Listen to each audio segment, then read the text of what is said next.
okay, Dr. Coley, we got to get your opinion on this controversy. A swimmer for the University of Pennsylvania is getting a lot of pushback. 22-year-old Lia Thomas is transgender. She's competing at a number of high-profile collegiate swim meets. Just this weekend, she smashed a number of records, including her school's all-time record, and won the race by 38 seconds. I should preface that it's a mile. It's a whole mile race. It's not a quick race, but she did easily beat her competition.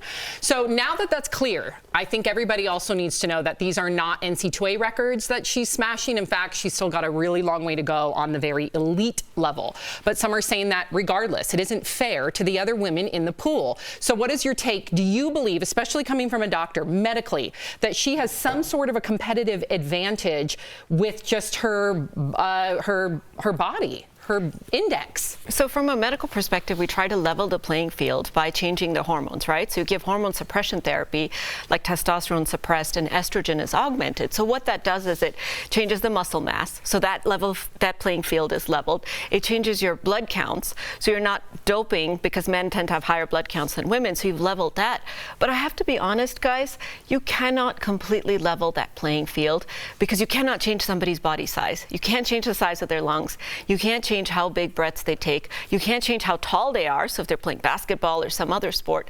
So there are some advantages that are offered just to being in a male body and competing with women, in my opinion. Yeah, I think a lot of people, and this is a very touchy subject for everybody, so I just understand, I'm coming at this from I'm the lawyer for fairness. I just want this to be a fair thing. And I am a doctor and a lawyer. Yeah, I use my time wisely at my imaginary college. Okay. But, you know, I look at this, and 38 seconds, and Sam, you swam in these races, is a huge margin. So what do you do? If I'm somebody that's like, I don't know the numbers, I don't understand what you just said, I just know that 38 seconds is obviously a huge disadvantage. So talk to me. It is, okay, so first of all, a mile yards is 66 laps, right? So if this is a 1650, which is a mile, that's 66 laps, so 30-something seconds is not, it is a lot, but it's not a crazy amount, especially if you compare her racing times to that of like USC, Stanford. Like, no offense on this university, but they're not part University of Pennsylvania. Right. They're not part of the Division I upper echelon that are dominating and producing Olympians. So she's not at that level. I would have to say, and I always like trying, like I'm on this, I was a competitive NCAA Division I swimmer, so I'm still on all these boards where there's a lot of debate about it. I do trust the NCAA science. I do, because I know how strict they are when it comes to competition. So if they feel by utilizing hormone suppressants and doing everything they can to even that playing field, then I'm going to agree with them. Now, if it changes, and I know they're now trying to tinker with sport by sport, to Dr. Coley's point, because of height, but at the same time, I look at some of the athletes that I competed against as a swimmer. I competed against many 6'2", 6'3", 6'4" female swimmers, non-trans women. So are they at an advantage because their father was taller than my father? I think it all evens out. What are the people on the boards that are against what you're saying? What are their points?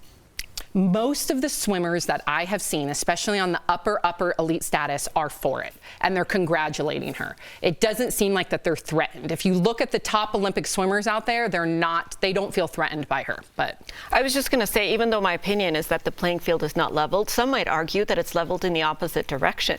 So some medical experts are saying that you've got a bigger body frame, a male-sized body frame, being propelled by female-sized muscle mass because of the hormones that you've changed. Interesting. There's also some question, and Al and I were talking about this before, when the transition happened. Was it pre-puberty or post-puberty? Because that can affect how your endurance develops, how your cardiovascular tolerance develops, because those hormones, if you saw male hormones for a while, then you're seeing female, that's different than never seeing male hormones and just going to females. Right. I mean, I'm happy we're talking about this, because as soon as I open my mouth, I'm transphobic, I'm white privilege, all this. I have to say that because that's what people are going to start writing as soon as I talk. And I'm very hesitant to talk about this.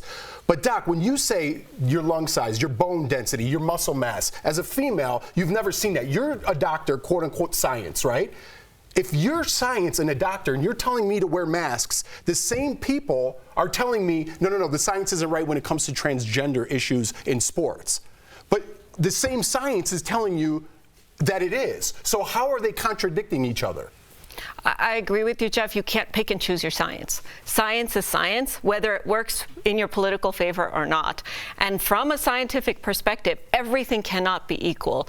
But does it really actually mean that it translates into an advantage? That remains to be seen. We need studies on this. Yeah, when you're winning by 38 seconds, I think the proof is in the pudding. Not if she was competing against other Division I schools, though. I have to say that.